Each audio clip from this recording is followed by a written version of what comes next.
Muy buenas tardes, queridos amigas de La Teja. Saludarlos nuevamente en el programa Volados Legales. Hoy con la grata presencia de la licenciada Jennifer Salas, que nos va a hablar sobre un tema muy interesante. Recordarles que pueden seguirnos por Facebook todos los jueves a las 12:30 de la tarde y por YouTube a las 2 p.m. Igual seguir las columnas con nuestros invitados todos los martes o miércoles que salimos en redes sociales y también en el impreso. Hoy, Jennifer, vamos a hablar de un tema que siempre es lo primero que piensan las parejas cuando se separan o toman la decisión de divorciarse, y es qué va a pasar con la custodia de los chiquitos, ¿verdad? Que me explicabas que tiene un término legal, casi siempre nosotros los de piso de tierra lo decimos como el establecer las visitas, ¿verdad? Cómo se maneja ese tema. Entonces vamos a hablar de todo lo que conlleva esta decisión de ir. El momento de separarse, los hijos están de por medio y la pareja tiene que tomar medidas con ellos. Así que para entrar en materia, Jennifer, y agradecerte la visita nuevamente.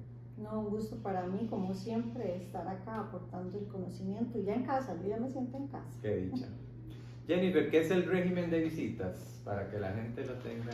El régimen de visitas, bueno, vamos a empezar indicando, como decías, ¿verdad? Que la gente utiliza el concepto de régimen de visitas, incluso muchos colegas también lo indican así, pero su nombre correcto sería un régimen de interrelación familiar.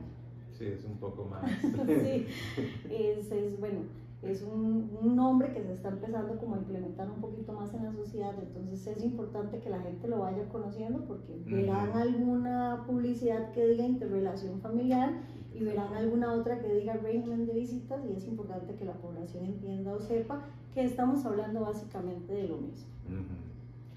¿Qué viene a ser? Bueno, vamos a decir que es un sistema jurídico o un acuerdo que pactan las partes, o un acuerdo en el cual el progenitor, que no tiene la custodia de las personas menores de edad, puede mantener ese contacto o esas visitas con sus hijos, e incluso permitirle a sus hijos que tengan ese contacto con su entorno familiar también. Mantener, digamos, el núcleo familiar lo más intacto posible, es la idea, ¿verdad? De esta...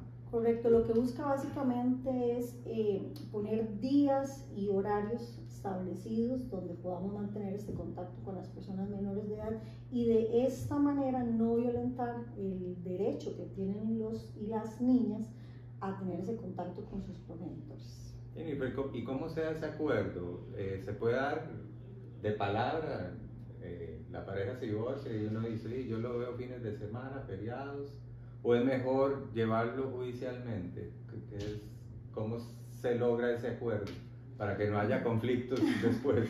Bueno, yo soy partidaria totalmente siempre de la conciliación o del mutuo acuerdo, siempre que las partes puedan convenir un régimen abierto o un régimen establecido con días y horas entre ellos, porque tal vez la relación terminó en buenos términos, ¿verdad? O tal vez los progenitores tienen la madurez para llegar a esos acuerdos, pues sería lo mejor. Si definitivamente ya media conflicto entre papá y mamá, pues no queda más que ir a instancias judiciales e interponer una demanda de interrelación familiar para solicitar que el juez nos dé el derecho de esos días y esas horas para visitar a los niños. ¿Qué se define en un régimen de visitas? ¿Se establece todo detallado? ¿Días, horarios? ¿Cómo se...? Sí, está el famoso régimen abierto, que es cada vez, ¿verdad?, que papá se comunique con mamá. Vamos a usar el ejemplo de que es papá el que va a visitar a los niños, porque es como lo que más se da. Sin embargo, claramente muchas veces es mamá la que visita a los niños porque los niños quedaron con papá, ¿verdad? Pero hablemos que es papá el que simplemente se comunica con mamá y le dice, hoy tengo tiempito, voy a ir a ver a los niños. Eso es un régimen abierto, ¿verdad? Un régimen totalmente accesible donde las partes semana a semana pactan qué días y qué horas. Más sin embargo, Es como el perfecto, ¿verdad? Ajá, más sin embargo puede generar muchos conflictos porque el régimen abierto es el que viene a propiciar el no, hoy no tengo tiempo, no, hoy no estamos en casa, no, ahorita no tiene el teléfono para que te conteste, ¿verdad? Y empiezan a haber evasivas, como decía, tal vez de mamá para que papá no pueda ver al niño. Entonces siempre lo ideal sería interponer un proceso donde se establezca el día exacto y las horas exactas. Es importante tomar en cuenta vacaciones, si hablamos de niños de escuela, ¿verdad? Vacaciones de 15 días, qué pasa con Navidad, qué pasa con Año Nuevo, qué pasa con el cumpleaños de papá, qué pasa con los días feriados, cumpleaños de las personas menores de edad. Entonces siempre es importante que el régimen de interrelación familiar contemple todos estos días para que precisamente evitemos un conflicto el día que el niño cumple años, papá lo quiere ver y mamá no se lo permite porque no se contempló en el régimen. Es un trabajo bastante minucioso, si ya uno se pone a analizar, hay que planificar todo muy bien, ¿verdad? Claro, el día del cumpleaños hay que pensar, ok, si va a la escuela en la mañana y solo tiene la tarde, mamá va a querer pasar la tarde. Entonces hay que negociar con papá, bueno, tal vez papá pueda ver unas horas del cumpleaños o un día antes o un día después. Igual Navidad, por lo general se busca que alternen, que si en el 2024 pasó Navidad con mamá, entonces en el 2025 pase Navidad con papá y Año Nuevo viceversa.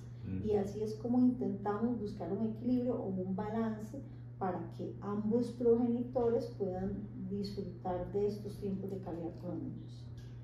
¿Y qué beneficios o qué ventajas tiene establecer un régimen de visitas, tu experiencia personal? Bueno, lo más importante, resguardar la integridad emocional de la persona menor de edad. Es preservar ese derecho que tiene ese niño o esa niña a tener ese contacto con papá y mamá. Eso obviamente fortalece los vínculos, eso obviamente le permite al niño o a la niña crecer con una estabilidad emocional más segura. Y obviamente también viene y nos va a evitar conflictos entre los progenitores, si ya tenemos un régimen establecido. Entonces en realidad es un beneficio para absolutamente todas las partes. Pero en el caso del chiquito, porque uno siempre lo ve la pareja, pero el chiquito, ¿qué derechos tiene en esa situación?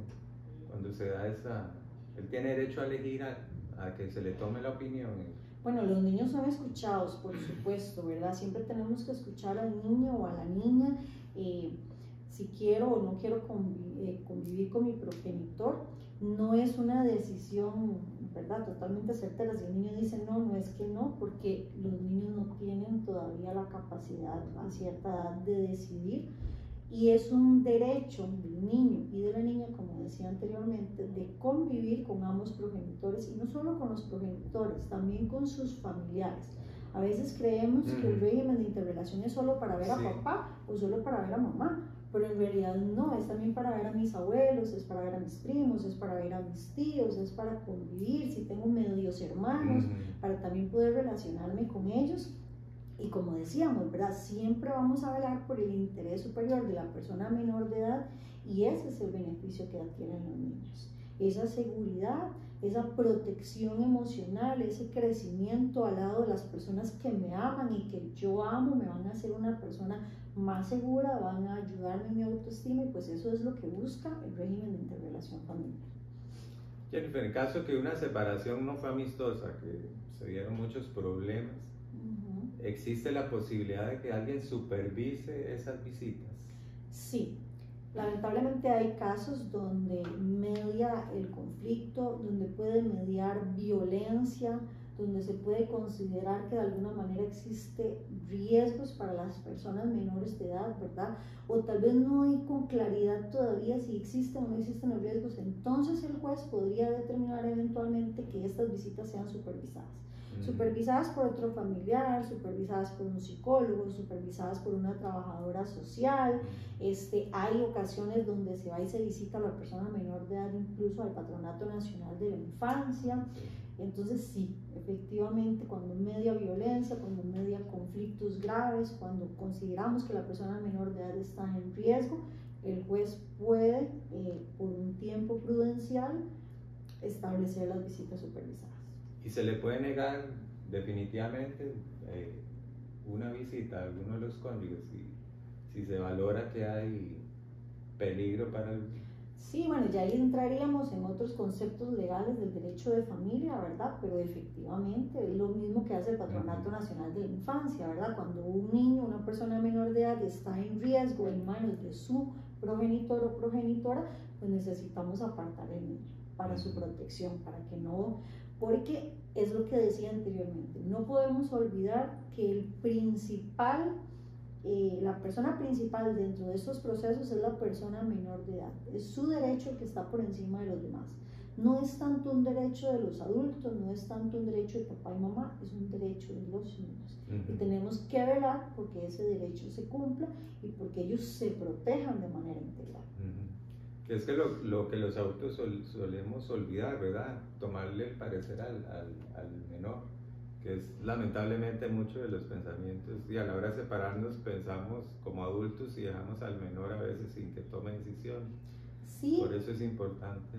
Claro, y como abogada, a veces lo tomamos así como con risilla y demás, pero a veces las personas nos llaman y lo primero que nos dicen es, licenciada, es que yo pago la pensión alimentaria mes a mes, entonces por eso yo tengo derecho a ver a mi hijo, pero la mamá no me lo permite. Los adultos a veces creemos que es mi derecho ver a mi hijo, pero se nos olvida que es un derecho de ese niño ver a su progenitor y desarrollarse con él. Ahora, algo importante en este tema, no porque pago la pensión alimentaria automáticamente se me genera un derecho de visita. Son dos cosas totalmente diferentes. La pensión es una obligación, valga la redundancia, el obligado alimentario para con su hijo, y las visitas es más un derecho de ese niño o esa niña a convivir con sus progenitores. Jennifer, acá nos escribe don Eric Lobos desde Heredia. Dice que la pareja no lo deja ver al chiquito y pese a que llegaron a un acuerdo para tener visitas, le está preguntando qué puede hacer para revertir eso y que él pueda ver al menor. Bueno, si existe un, vamos a decir régimen de visitas, si existe un régimen de visitas de mutuo acuerdo y ahora la mamá de mis hijos me está imposibilitando verlos, pues lo ideal entonces es acudir a un profesional en derecho para que éste interponga o establezca la demanda del régimen de interrelación familiar y sea un juez quien otorgue este régimen. Si estamos ya en el escenario de que ya teníamos un régimen de interrelación familiar judicial, recordemos que tenemos una sentencia y que las sentencias son de acatamiento obligatorio. Entonces, la parte afectada, o sea, mamá que está conmigo y ve a mi hijo, al que queda listo, que queda llorando, que queda esperando a papá, porque papá tenía que venir el sábado y papá no llegó, ella está en la total obligación de informarle al juzgado que la otra parte está incumpliendo con la sentencia, con el mandato obligatorio, está incumpliendo con el régimen de visitas. Y recordemos que cuando incumplimos algo que ya se nos determinó en una sentencia judicial, estamos cayendo en un delito penal, porque estamos haciendo incumplimiento de la obligación que nos dio un mandato judicial. Por su experiencia, ¿es recomendable la primera vez que sucede proceder de esa forma?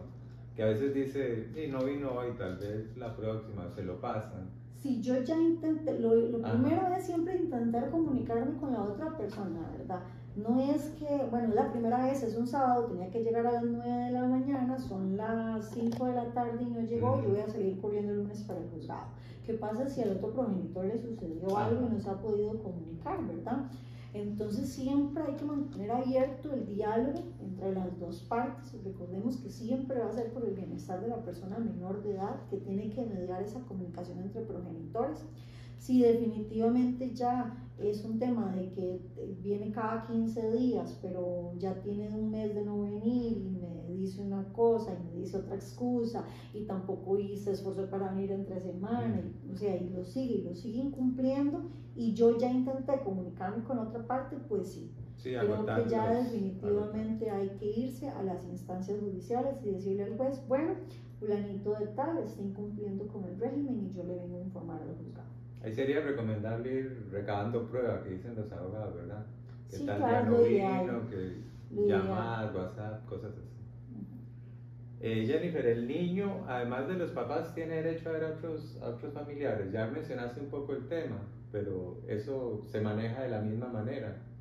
Claro, hay progenitores que no le permiten, por ejemplo, a sus abuelos convivir con los niños. Entonces, mientras no exista un riesgo, no exista una razón de peso para que esos abuelitos no puedan convivir con los niños, los mismos abuelos podrían solicitar un régimen de visitas para ellos convivir con los niños. Hay muchos casos donde papá se pierde, donde papá se desaparece, donde papá no le importa, ¿verdad? Tristemente, ver a su hijo o a su hija, pero tal vez los abuelitos sí quieren mantener ese vínculo afectivo con el niño o la niña. Entonces los abuelitos, en lugar del papá, van y solicitan el régimen de visita para poder interactuar con los niños. Pues hay diferentes escenarios donde se podría dar, pero sí, efectivamente, los niños tienen que convivir con sus abuelos, con sus tíos, con sus primos, medios hermanos, si existen. Entonces sí. Sí, hacerlo lo más, por así decirlo, familiar posible, ¿verdad? Totalmente. No darle un vuelco tan drástico de repente dejo a ver a mis abuelitos, a mis tías, a mis primitos, y el que sufre es el niño. Claro, sobre todo si estamos hablando tal vez de una familia con hijos ya escolares de edad avanzada, que siempre ha convivido con ambas familias, de repente viene la ruptura y cómo lo vamos a separar de repente de toda una familia, ¿verdad? Diferentes son los casos de los niños que tal vez nacen y desde que están casi que recién nacidos hay una ruptura de los progenitores, más sin embargo ahí también ese niño o ese bebé tiene derecho a convivir con ambas familias, a conocerlas, a interactuar con ellas, a crecer en ese vínculo familiar. Acá nos escribe Carlos Ruiz de Moravia. Dice, ¿qué ocurre? Yo creo que ya lo explicaste. ¿Qué ocurre si se había llegado a un acuerdo entre los familiares, entre la pareja, para el régimen de visitas y alguno lo incumple? Sí, era lo que decíamos, ¿verdad? Si es un acuerdo mutuo entre ambas partes, pues ir a solicitarlo a instancias judiciales, y si ya fue establecido en instancias judiciales, pues informarle al juez que se esté incumpliendo la sentencia que se otorgó. Y por tu experiencia profesional, ¿qué es lo más común? ¿Es más fácil llegar al acuerdo mutuo o oficialmente se va con...? No, lamentablemente creo que sí, que mayoritariamente los papás, porque estábamos diciendo, ¿verdad? Tanto mamá puede presentarlo, pero hay un porcentaje mayor ahí, los papás son los papás los que tienen que interponer el régimen de visitas para poder tener acceso muchas veces a sus hijos. ¿El régimen de visitas se puede modificar, Jennifer, en algún momento? Claro. Se puede modificar en cualquier momento cuando exista un cambio de condiciones o circunstancias, tanto para los progenitores como para las personas menores de edad. Bueno, papá recogía viernes a las 6 y entregaba domingo a las 6 de la tarde porque papá tenía libre el fin de semana. Ahora papá cambió de trabajo, ya papá no tiene libre el fin de semana, pero papá quiere ser presente y entonces ahora tiene martes y miércoles. Entonces papá pide permiso para tener al niño ese martes y ese miércoles, y papá se encarga de llevarlo a la escuela, de recogerlo, entonces sí, es totalmente modificable. O bien las circunstancias de las personas menores de edad, ¿verdad? Tal vez ya está yendo a un curso los sábados, entonces si papá no puede llevarlo al curso, entonces que se recojan horas más tardes y así, dependiendo la situación. A veces se puede complicar más de la cuenta la situación. Pero siempre se le puede encontrar una solución al régimen. Es cuestión de acomodarnos a los tiempos y a las circunstancias. Esta pregunta está un poco dolorosa, es Roy Rojas, no nos puso el lugar. Dice que la ex compañera de él entró en drogas y se olvidó por completo del chiquito. ¿Qué puede hacer para él asumir ya el control del chiquito? Porque la mamá en drogas y también se desvinculó totalmente del niño, entonces él quiere asumir ya. ¿Qué procedería en ese caso? Bueno, si el niño todavía está en manos de mamá y él se da cuenta que mamá anda totalmente en drogas, ¿verdad? Que tiene descuidos de la persona menor de edad, podríamos, bueno, analizar el caso para ver si cabe realmente una suspensión de la autoridad parental o bien un proceso de, modificación de guarda, crianza, educación, perdón, para que él pueda tener la custodia de la persona menor de edad y seguirse haciendo cargo. O sea, es un proceso complicadillo, me imagino, porque tiene que demostrar que Hay que demostrar efectivamente que mamá no puede seguirse haciendo cargo de la persona menor de edad. En algunos casos, o mayoritariamente, se le otorgan plazos a mamá, se le da la mano a mamá para que mamá se recupere, para que mamá salga de ese estado de crisis y pueda recuperar después eventualmente la custodia de su o sus hijos. Aquí nos escribe Isaac Arrieta desde Cartago. Dice, ¿qué sucede si mi pareja se va al exterior y se desentiende de sus obligaciones? Bueno, ahí estamos hablando ya de derecho internacional y media si sabemos o no el paradero de la otra persona. En el caso de una pensión alimentaria, si tenemos conocimiento de dónde está la otra persona, la logramos dar con ella, pues podríamos tener la posibilidad de hacer una notificación internacional y de igual manera interponer la pensión alimentaria, no hay ningún problema. El tema se podría complicar un poquito más si del todo la persona se pierde y si del todo no tenemos el paradero, pero siempre y cuando podamos identificar a dónde está la persona, pues de igual manera podemos ejercer acciones legales para que la persona se obligue a cumplir. Qué complicado eso, ¿verdad? Que uno de los padres se vaya del país y no asuma después sus obligaciones, ¿verdad? Porque lo deja, como dicen, a uno con una mano atrás y otra adelante. Sí, es bastante triste. Bueno, si la persona ya tenía pensión alimentaria es un poquito complicado, precisamente por eso la pensión alimentaria que viene a poner una limitación de salida del país, porque es precisamente para evitar que pasen estos escenarios, ¿verdad? Por eso es que mamá o la persona que tiene la custodia de la persona menor de edad tiene que autorizar, tiene que firmar para que papá pueda salir, o bien presentar un seguro de caución, o bien pagar los 14 meses para poder salir, para que le quede garantía a ese niño que por lo menos tiene un mes pago ahí de pensión. El problema es cuando papá no tiene una pensión alimentaria, cuando nunca ha sido responsable, o hasta progenitores que ni siquiera han dado el apellido. Ahí sí es todavía más complicado si ese niño o esa niña ni siquiera fue reconocido legalmente, porque tal vez acaba de nacer, papá no lo fue a reconocer y papá se nos perdió.